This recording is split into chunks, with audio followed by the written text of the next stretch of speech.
Gun violence in Chicago is unfortunately a normal occurrence for many of those living in the inner city. Growing up in poverty with little options, many young kids find their way into street life. This is a story I know all too well, and one I share with my family. Born and raised on the west side of Chicago, often near or directly in Humboldt Park, my family had a first-hand account of the typical experiences of a Latino family in the neighborhood. Family members struggled, tried to keep jobs, and attempted to stay on the straight and narrow, but somehow people we knew would fall into gang life. Growing up, many of the young men I knew associated with gangs weren't bad kids, but they were often in bad situations. I never fully grasped their way of life until the day I learned about my older brother's involvement. Robert Daniel Torres, or Tuto as I call him, is my half-brother, the son of the father of my younger brother and I. Tuto's mom and our dad parted ways early on in his life. Same with our dad and my mother. But our dad made an attempt to keep us in his life. We would visit most weekends growing up, and over the years, Tuto, my younger brother, and I bonded. Tuto wasn't a bad kid, but he was growing up in some difficult times. Having had a baby with his significant other as a teen, overcoming the obstacles of being a young Puerto Rican man in the 90s, dropping out of high school, and working through our family situation, he found it hard to make a living for his young family. Turning to the streets, he was able to make a lot of money fast, doing things I would have never expected, dealing drugs. In the beginning, he ventured into this on his own, but after becoming a target by gangs, he turned to a rival gang for support. It was through these decisions his life became a target. In 2003, Tuto was gunned down just a few blocks from where our dad lived, in a neighborhood we knew well. This was not the first time, as he was shot just a year prior. But this was the time that his life would be forever changed. He kept his life, but he lost his ability to walk. This is where his story begins.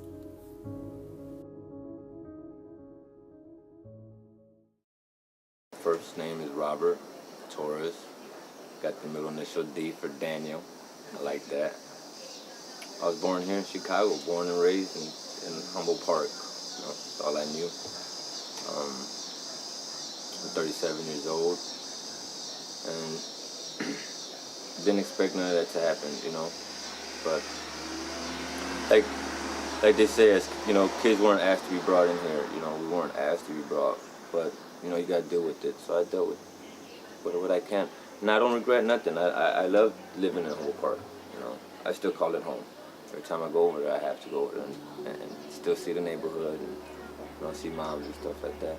But it was always good for me. I believe it made me who I am today. You know, so I don't have no regrets on what I did or anything that I did or how I grew up over there in Chicago and in Humboldt Park. Growing up, it was rough. You know, I was born in 1980, so at that point, crack was making a big breakthrough. You know, my mother fell to alcoholism and drugs, and you know, Pops wasn't in the picture so much. So those things played a role to a certain extent because I did have my grandparents to back that role up. You know, so I did have how you say a mother and father figure on both sides. You know, from my mother's side and my father's side, which is great. But of course, at times, as you know, as growing up as a boy, you want your mother's love, you want your father's love, you know, that's what you crave for. And so I didn't really have that so much, you know, mother being in and out, you know, running the streets, and I didn't really have full story about my father. But as me being a father now to 3 boys, I kind of understand where he was coming from to a certain extent, you know. When I had my first son, you know, his mother took him to Puerto Rico away from me, and that was the same thing, you know, my dad told me my mom did in the same process, you know, took me to Texas and then bailed out with me, and I never believed that in that sense, you know, but now that I'm living that life, you know, I have 3 boys myself, I kind of see the picture in his eyes, you know. I'm not saying there's excuses for it because there's ways you can go about it and still be in a kid's life, but I mean, we're human, we make mistakes, and I don't hold grudges, you know, so we move forward. I don't believe in living in the past, you know, I don't hold no grudges like that. I think it's better that, you know, moving forward and not necessarily sweeping it under the rug, but moving forward just for the next generations to understand, hey, you know, this is your family. Regardless of what happened in the past, we're still family. So, I mean, it was rough. It was really rough, you know. Always wanting the love from your parents, and it's not there. And then to, you know, to get it from your grandparents, which is great, you know. I mean, they give you that unconditional love, but it's nothing like, you know, hugging your mother and you know, hearing the I love yous and stuff like that.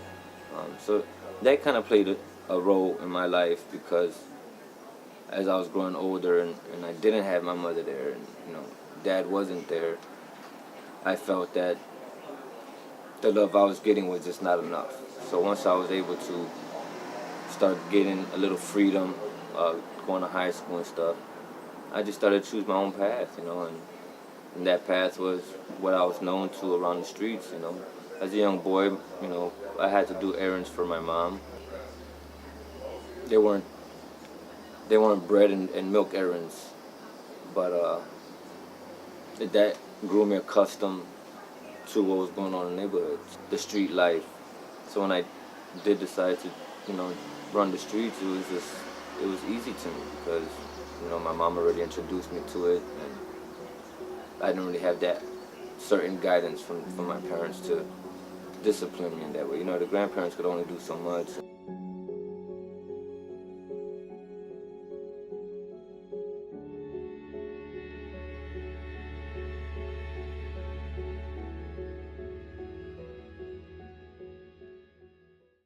Exactly what you said. You know, gangs were part of the community life. You know, and I try to instill that to the younger guys that are out here gangbanging now, if they would understand why gangs were made in the first place. It was to protect your own neighborhood, you know, from police brutality or, you know, whatever the case may be. Now they just took it a step further. But for me, once I got into high school, I became more rebellious. You know, at that point, I didn't have my grandparents no more. I didn't have my mother. I didn't have my father around. And what drew me was all the anger I had inside growing up. I felt, now that I was alone in high school, let it out. You know what I mean? Don't get me wrong, I was still doing my classwork and stuff, but I was more drawn to the violence of it, you know? And it wasn't just the violence, it was more like, if somebody's picking on somebody and I didn't like that, I'm gonna step up. And a lot of times, if you hang with certain people, other people look at you as you're part of that group. And so, little by little, the ball just started rolling, where I just started fitting in with different, you know, crowds. I didn't just stick with one crowd and just represent like that. I was, you know, amongst the crowd, because, like I said, I felt that how I was taught in my generation was you respect your elders and stuff like that, you know. So if I was to see somebody come to the neighborhood and disrespecting the elders, then I would feel it's my part, you know, to say something or to do something. And so that's how I was taught from the older generation. We wasn't taught to fight each other or let's go have a gang fight or a shootout, you know. If we had any problem, go in the alley, you know, box it out, shake hands, and go back to protecting our community, you know, and that's all it was.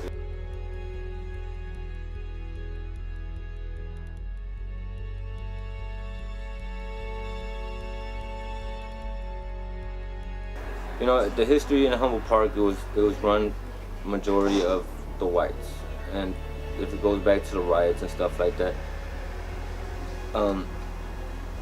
it's just crazy how it went from that to what it is now. You know, there was so much instilled into us as young. You know, the older guys, you know, they'll see us, you know, we're with our hats, or, you know, we want to fit in, and they wouldn't just grab you and tell you, hey, go rob the store or go shoot this guy. You know, no, they would teach you the fundamentals of it, how to defend yourself, and to know your laws, not only just street laws, but the laws as far as the police, so you don't get tossed around into the system. But what drew me to it more was, once my son my firstborn was taken to Puerto Rico, you know, and I had no money, no job. I always told myself if I ever had any kids, I would not do the same things that was done to me. And so when he was taken to Puerto Rico, the only thing I knew to do in order to support him was to start selling drugs. And that was not till when I was 17, turning 18, and that time I was already out of high school. You know, I got kicked out for fighting, you know. So I didn't really just join into a gang. What I did was I found me a spot, you know, by grandma's house, and I started making myself some money. And like I said, once people see you on the corner so much, they consider you that, you know, that group. Now, I wasn't with no group, I was by myself, but being that I was by myself making the money I was, it brought drama from one gang, and then the other gangs, you know, the Cobras wanted, you know, I was between the Cobras and the D's, and the D's wanted to push me, and the Cobras was like, well, you just come over here and make the money you want without having to pay any dues. You know, they made it real sweet, you know, they sold it very sweet, where I was in a predicament where I had to take that offer, being shot by the D's left and right, just because I was making money. I wasn't the troublemaker, you know, I was never a troublemaker. I was the one out there to start trouble. I mean, we have to eat, you know, and yeah, there's programs, and if you don't got the right resources, or your ethnic background, or, you know, you're tatted, or how you look, or how you dress, it plays a big role against you. So a person has to do what he has to do, and I felt that my back was against the wall, and I chose that, and from there it just rolled. In a matter of weeks, it went from me just being solo to me being part of a group. And after that, that's when everything just, the ball just went into effect where it wasn't gonna look pretty, you know. I mean, I had the choices to walk away, and I chose not to, you know. I chose to. I wanted the money, I wanted to survive, I wanted to give my son whatever I can give him that I never had, you know. And that stuck with me to this day. I mean, it's hard for me now, but I still do whatever I have to do just to give them what they need. And so that's how that came about, that, you know. It was never me being bullied or pressured. It was just the choice I made, just for the fact that I needed money fast, you know. And I chose that. In 2003, Tuto was gunned down just a few blocks down from our family home. It happened in a neighborhood he knew well and was deeply connected to. I can still recall how that prior night I had a nightmare of going to a funeral at Holy Rosary Church off Western Avenue. In my dream, I was walking down a sidewalk and I saw framed photographs of young men. One of them caught my eye, and my heart dropped when I realized it was my brother. I woke up in a cold sweat that night.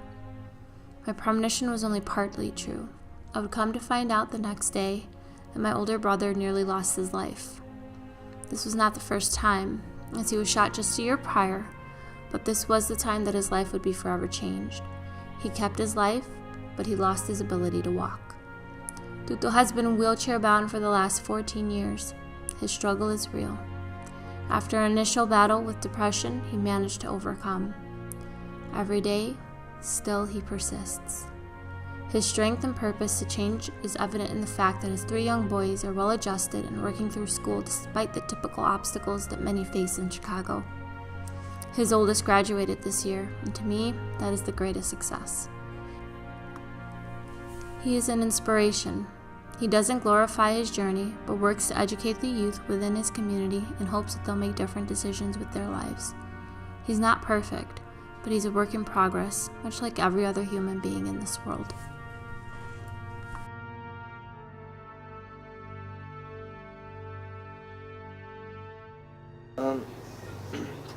What led up to it, fast money. You know, in this world we live in, is so much hatred, you know.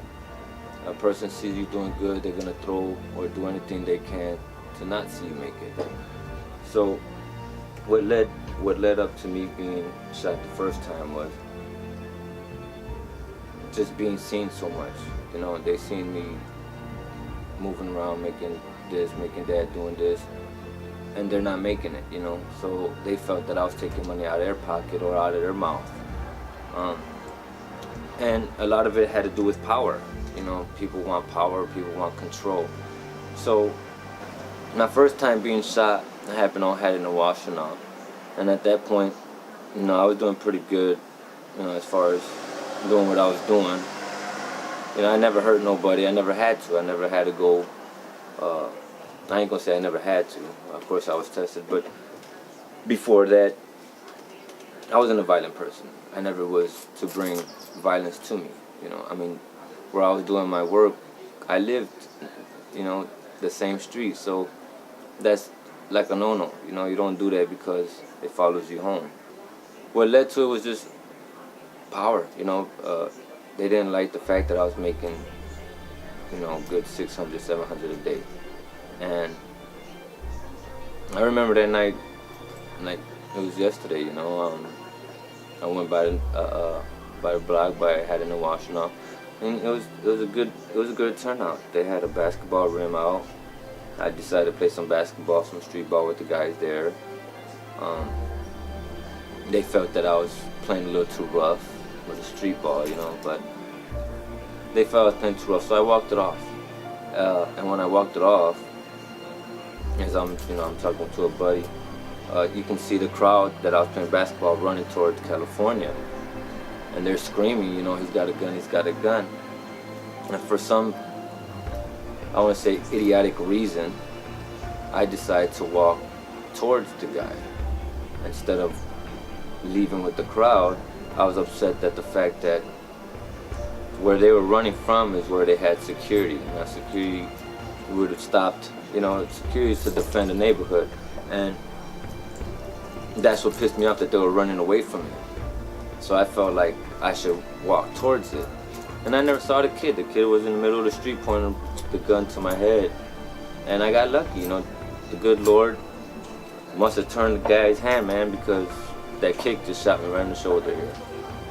Could have been in the neck, could have been in the face. And then once he shot me, you know, it took a lot of blood out of me. And if it wasn't for my friend, rest in peace, you know, to toss me his Michael Jordan jersey to stop the blood, I would have been gone. You know, as I was getting shot, he's behind the car, and he just tossed me his jersey, and I always remember to put pressure. So I just put pressure. I blanked out. By the time I woke up, I was in a coma. I just woke up off a coma. It did change me a lot, you know. I wanted to get out. I was scared after that, you know, and I was still living in the area where basically they shot me at. So it was very nerve-wracking, very scary. And what made me go back to it was, since I'm gonna still be in the neighborhood, I might as well continue to do what I'm doing in order to get protection and stuff like that. Well, like I said, once I got out the hospital, being shot the first time, I didn't have, you know, if I could have moved out of the neighborhood, maybe things would have turned out different.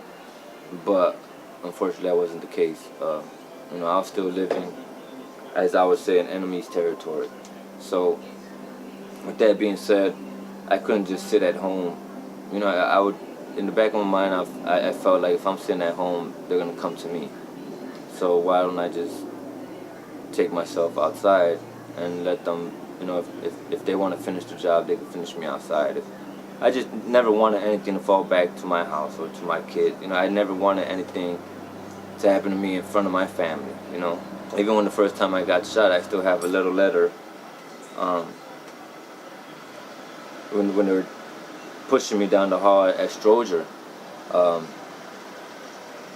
it looked like Cheeky was holding me. Cheeky was carrying me, and he was wearing a white robe.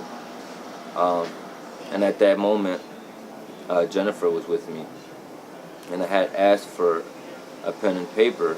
I couldn't talk, but I'm giving them the sign.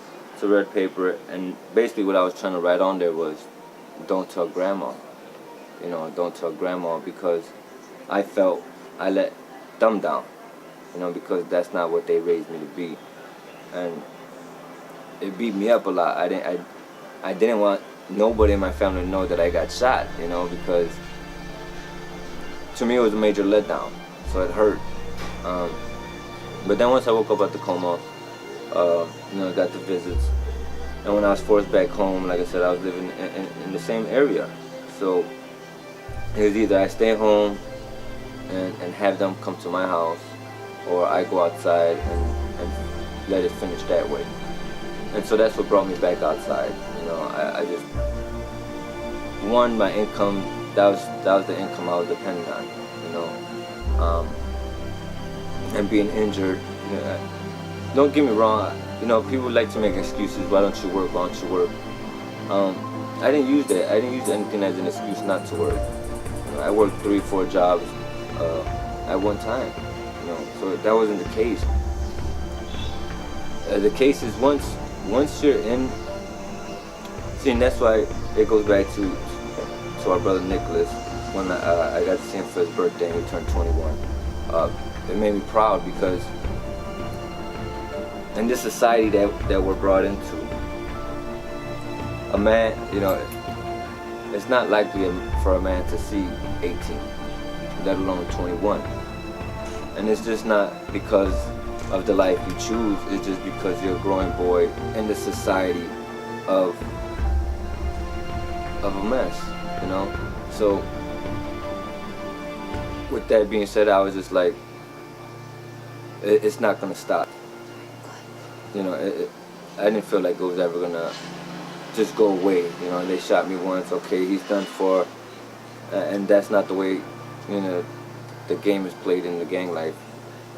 It's not over until you're dead or in jail for, I mean, it doesn't stop. You know, it doesn't stop. So I knew me just staying in the house, it was just gonna bring more trouble to my family. So I chose to go back outside and deal with it. And the more I went back outside, the more comfortable I felt that I was invincible because I'd been shot and I survived it. And now I'm like, okay, now nobody can stop me. I can do it, you know, I can do whatever I can do.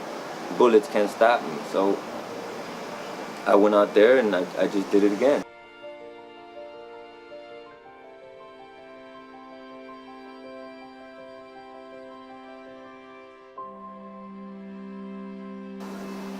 It took a year after being shot the first time when I got shot the second time. It's so easy to get caught up in the hype.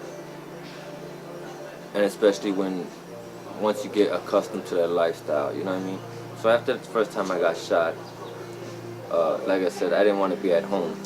So I didn't want nothing to happen to me at home. I'd rather have happen to me away from my house, away from Willow's house and stuff like that. So the second time being shot, I thought it was over, you know. Like I said, the first time I got shot here, and I still have the bullet lodged in my right lung. And so when I got shot the second time, I got shot in my left lung. And again, I didn't fear the death part, you know.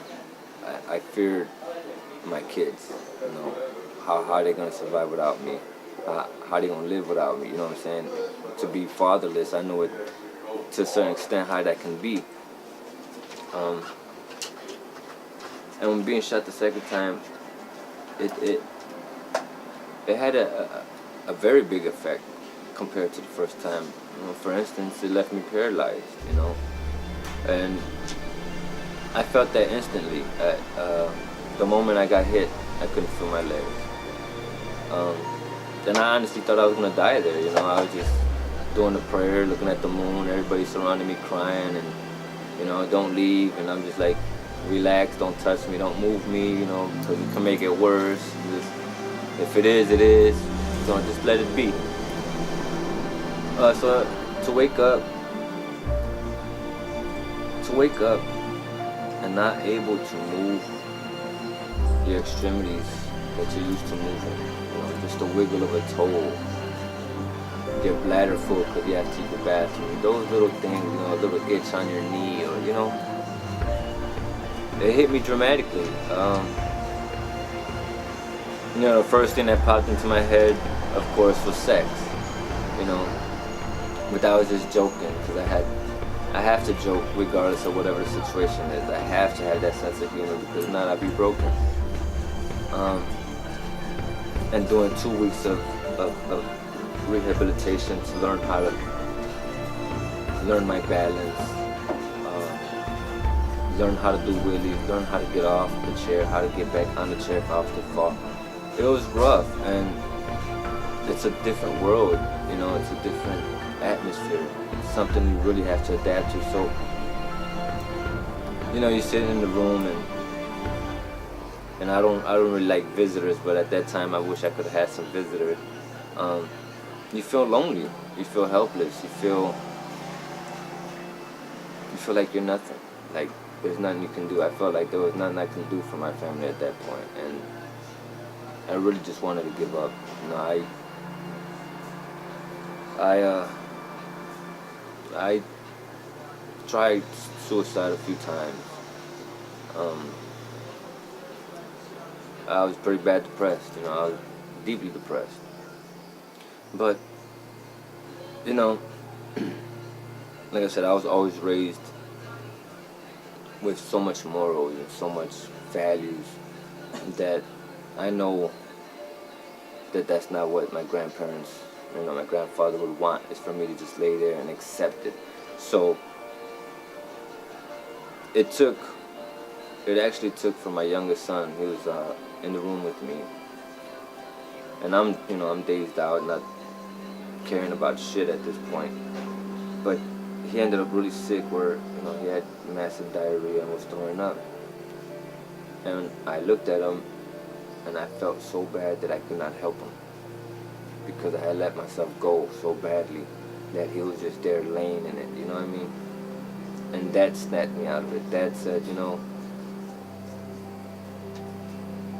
you're still here, and you're here to see them and to protect them.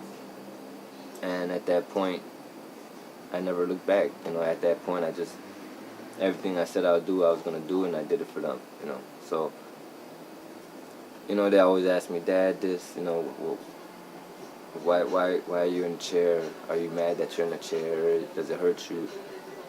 Honestly, it did, but I look at it as I could have been dead or in jail because of the life I was living. So I look at it as a blessing. I look at it as, you know, the good Lord said, hey, you need to sit down, man, because you're getting a little too wild, and you're talking about you want to see your boys grow up. Sit down, and when the time is right, I'll let you back up, you know. So I learned to adapt to it. So at that point, I decided to throw all that behind me and just push, you know, just keep pushing. As Dora would say in Finding Nemo, just keep swimming. They're my motivation. Is my boys. They're the reason I get up every day. If I didn't have that, I'm not saying this is the best way to live, but people are out there worse, and so I can't use this as an excuse to not do the things that I can do, you know what I mean? Because I've seen people out there that they can't use their hands, you know, they can't, even our cousin, you know, Sabrina, I mean, so I can't use it as an excuse, so I can't do it, I can't make it, I hate that word can't. You can ask my kids, I hate that word can't. You tell me can't, and that's a challenge.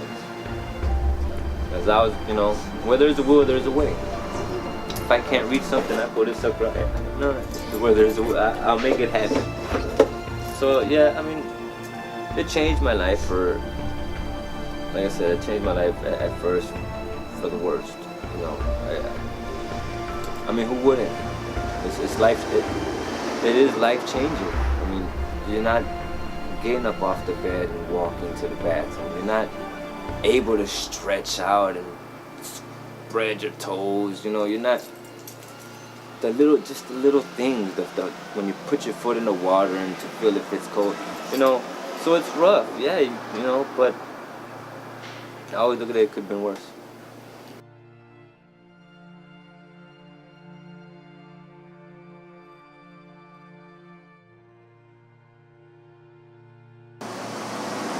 Even after, not even a month after being shot, you know, and recovering, I was being shot at already again and again and again, and you know, my lung wasn't healed properly, so I couldn't breathe while I'm running, and fear never played a part as far as if I was to die.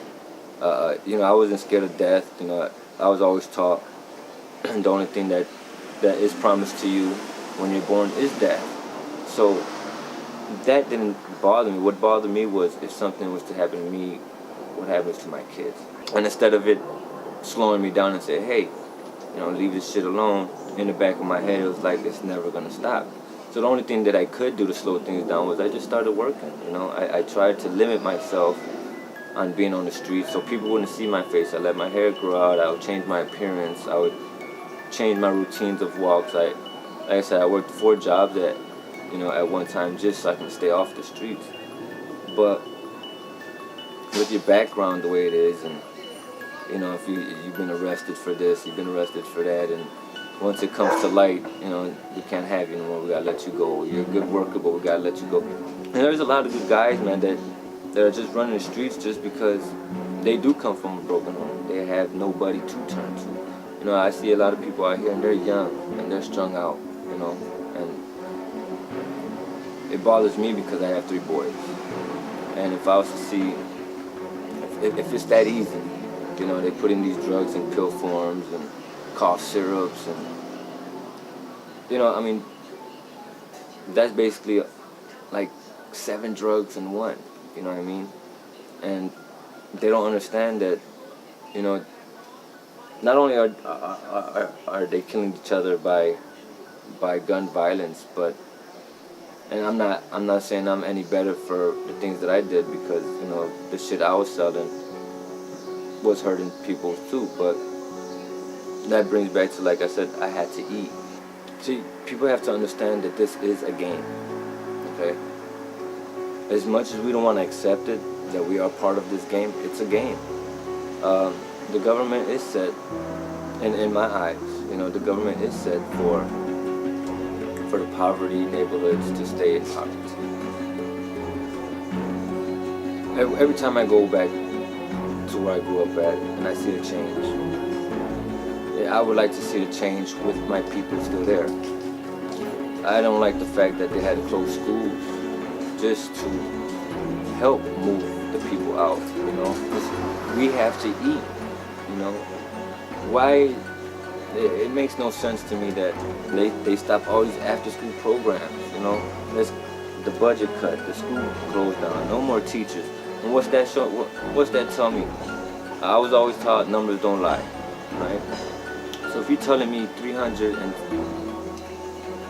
we'll say 37 people a weekend are getting shot, right? I tell my kids this all the time. Numbers don't lie. 37 people shot a weekend. It's only a matter of time. It's only a matter of time before I'm going to get a phone call and it's one of mine. And it shouldn't be that way. And the only reason, I'm not going to say it's the only reason, but the reason I think it became this way is because, where are we supposed to turn to? Where's the youth supposed to turn to? They can't turn to a bigger brother and an older brother because the older brother's already strung out or locked up in jail. So that's what they did. They locked everybody up, or the ones that are strung out in jail, they don't on drugs. They don't give 2 cents no more.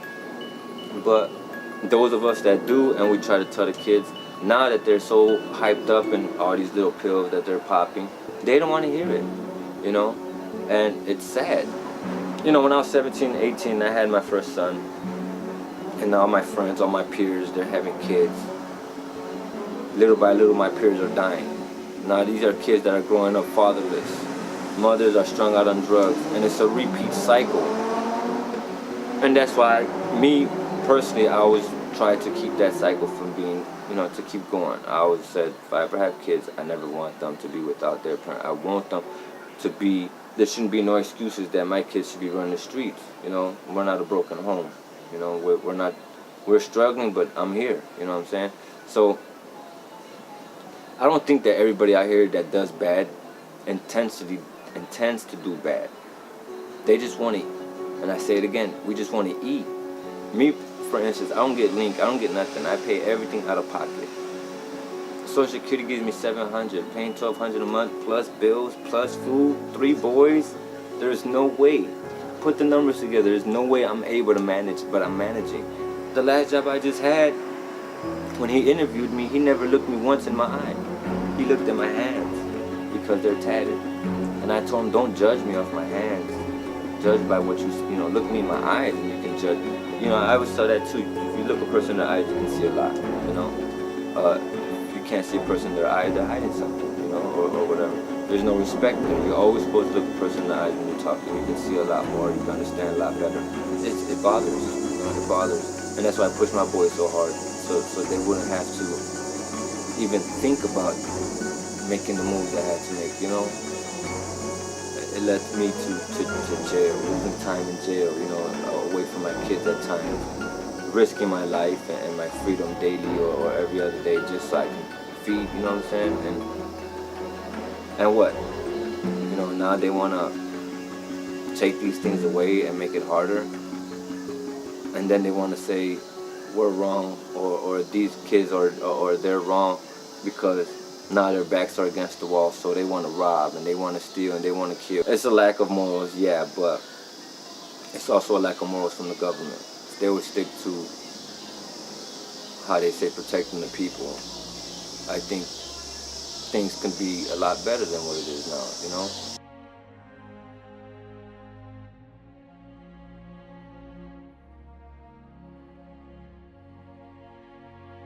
Because I want people to understand that question you just asked, how? And I'll tell you it's very simple.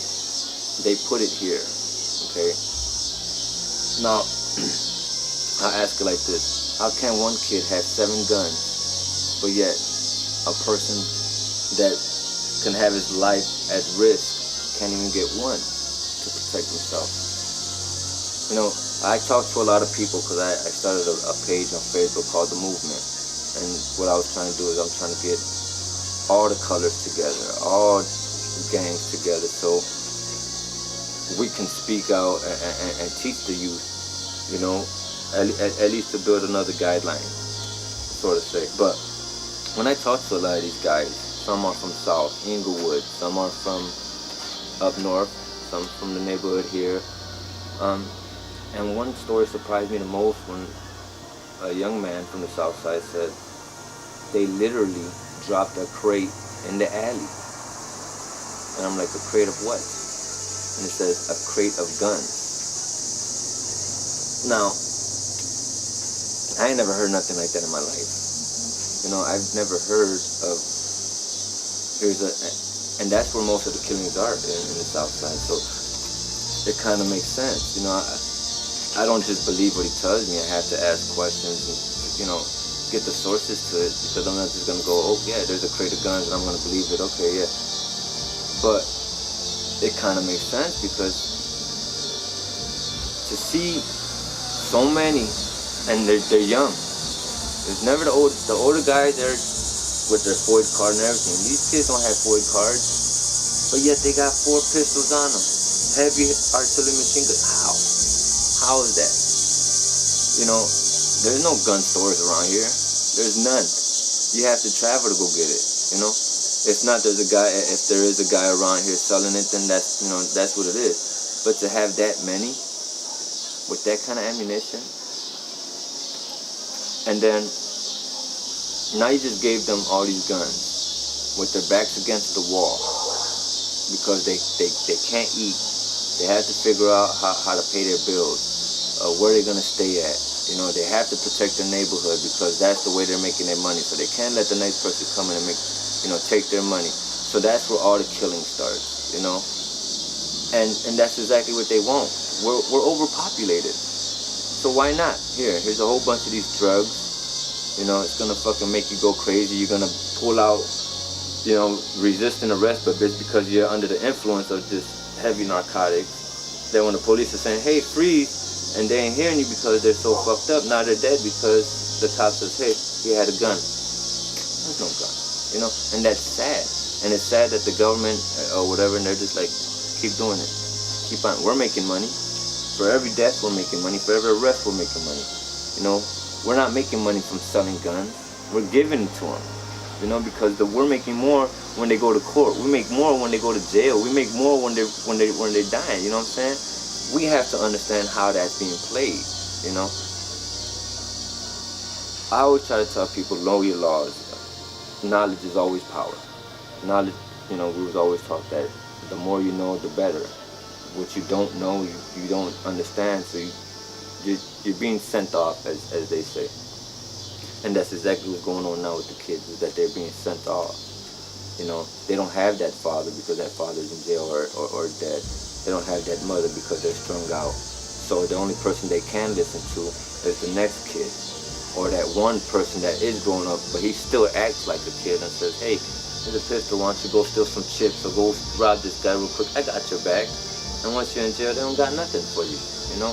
And that's what I try to tell the kids now, is that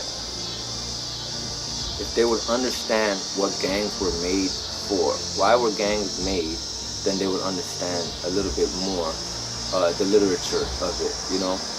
Because they don't have that literature, they don't know their laws, they don't understand, you know, the word gang and why was it made? And basically it was made to protect your neighborhood, police brutality, you know, the Nazis. I mean, that's even coming up now, you know.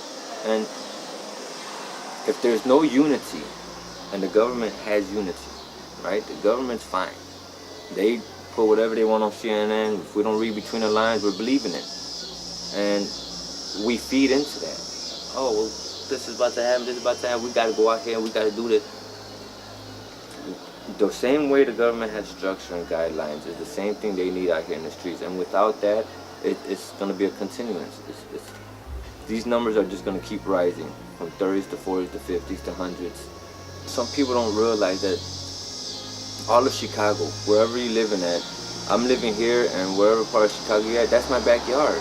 You understand? Because this is our city. Just because I'm in one neighborhood doesn't mean I don't love my city. You know? And it shouldn't be that way. It shouldn't be that, well, I live here, I'm not going to the inner city because those guys are trouble. You know, give it a chance. You know, I mean, like I said, not everybody out here is bad. We have to, and I'm gonna say we because I'm one, we have to portray that image, because the way the system is built now, if we don't stand on it, and that's why I try to, with the page that I've made, I try to show people, if we don't stand together and we don't unite, this cycle is gonna get worse. It's not gonna get better, it's gonna get worse. How would they look at us if they was to see us? Just picture it in your head. If they was to see from every different gang on one corner, united, shaking hands, having a good time. I'm not saying out here gang banging and destroying property, but showing that we're civil and that we're here and that we can stand together. Now what's that gonna do to them? That's gonna shake the core. They're gonna be like, now we have to figure out another way to destroy them. Because that's what it is destroy them. We need them because we need to make money. But after that, we don't need you no more. You understand? Once you're in jail, we already got paid. Once you're dead, we got paid. We don't give it. They don't care. And the thing is, if we fall and go into that level and say, well, we don't care neither, which is going on. We don't care neither. Who's winning? We ain't winning. The way things are unfolding now with, you know, like what's been going on in the news about the Nazi this and war about to kick off. I mean, who they really caring about then? I mean, every president we get, we're going to war. Every mayor we got, change the game. You know, it bothered me they closed Von Humboldt School, and then they closed a little school, and then they closed another little school. After they just invested all this money into these schools. And now you mean to tell me you're going to close the schools or send these kids through gang territories, knowing that the structure is not built right? Now you're going to tell me we're going to put safe haven people or whatever on every corner to make sure these kids are safe. I'm sorry.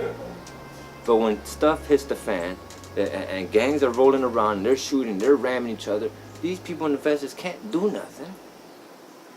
The kids are the ones that are going to suffer.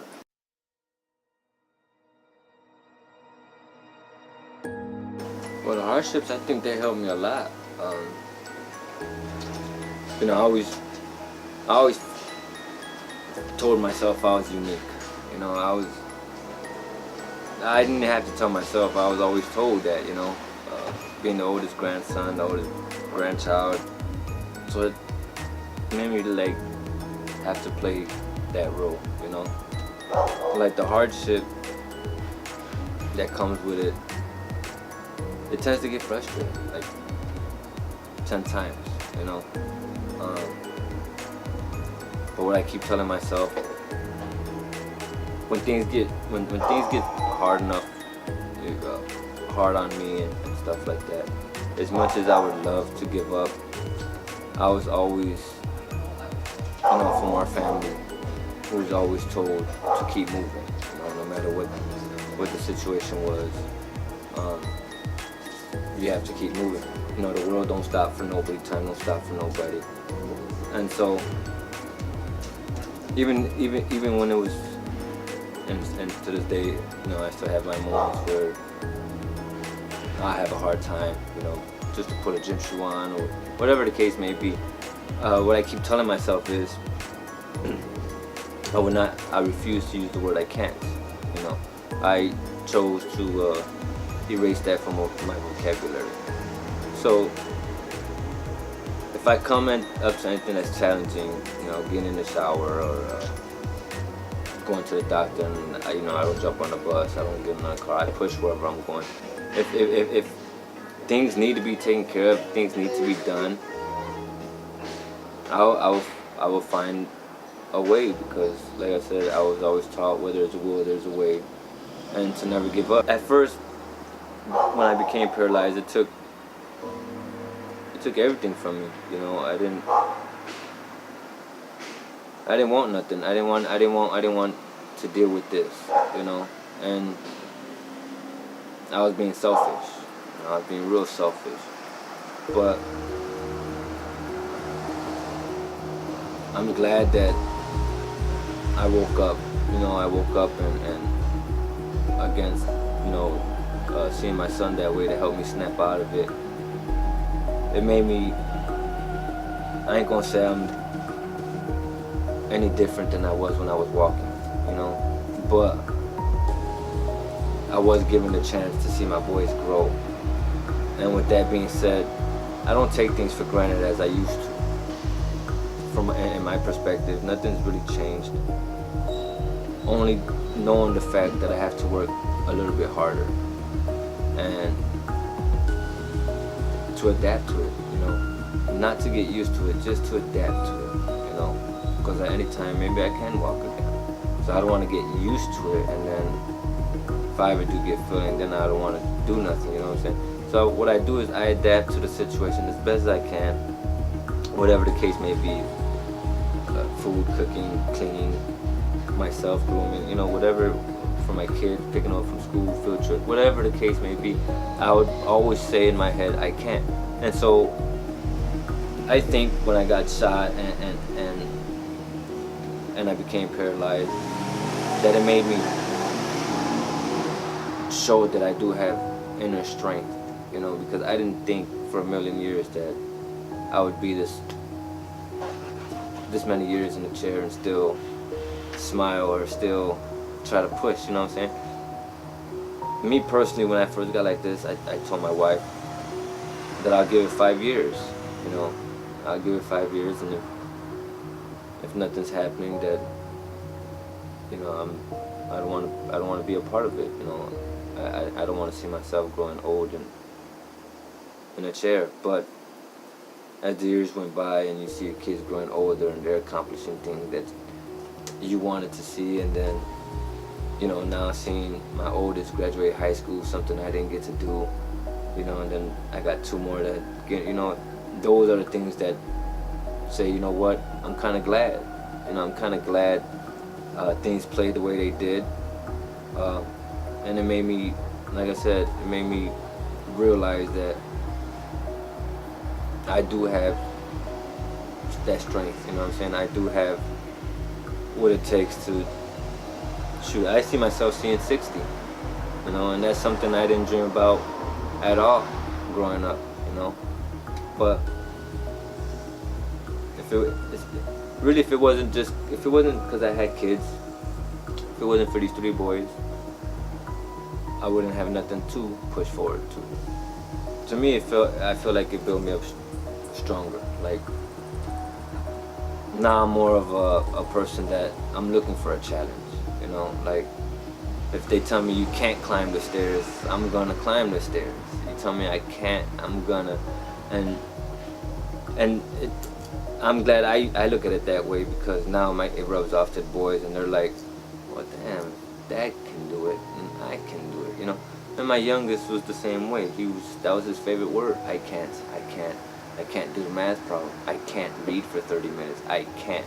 And the thing is, he was just choosing that, you know. He was choosing that. But, you know, I put myself through certain obstacles to show him, you know. For instance, we were living on the second floor, and I didn't have the help to go up and down the stairs, you know. And it's not like I could just walk down the stairs. It's a hassle. But I wanted him to see that. I wanted him to see that can't nobody hold you down. If you want to get it done, you can do it, you know.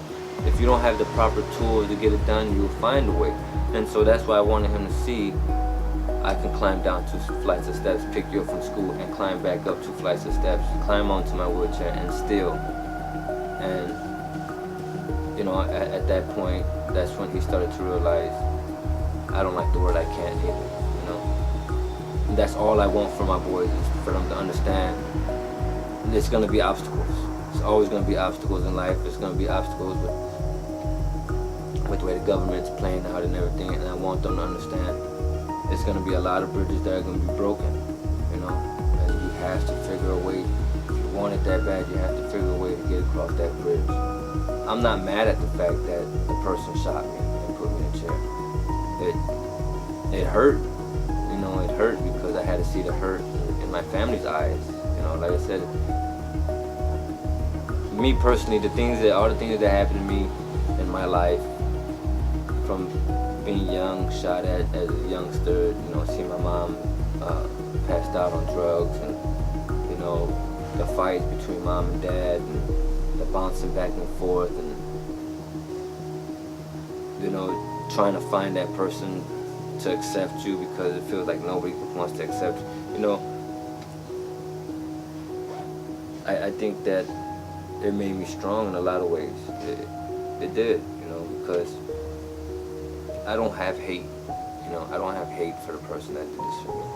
I don't have hate to anybody that comes through here that's still gangbang to me. I believe that I was left here for my boys.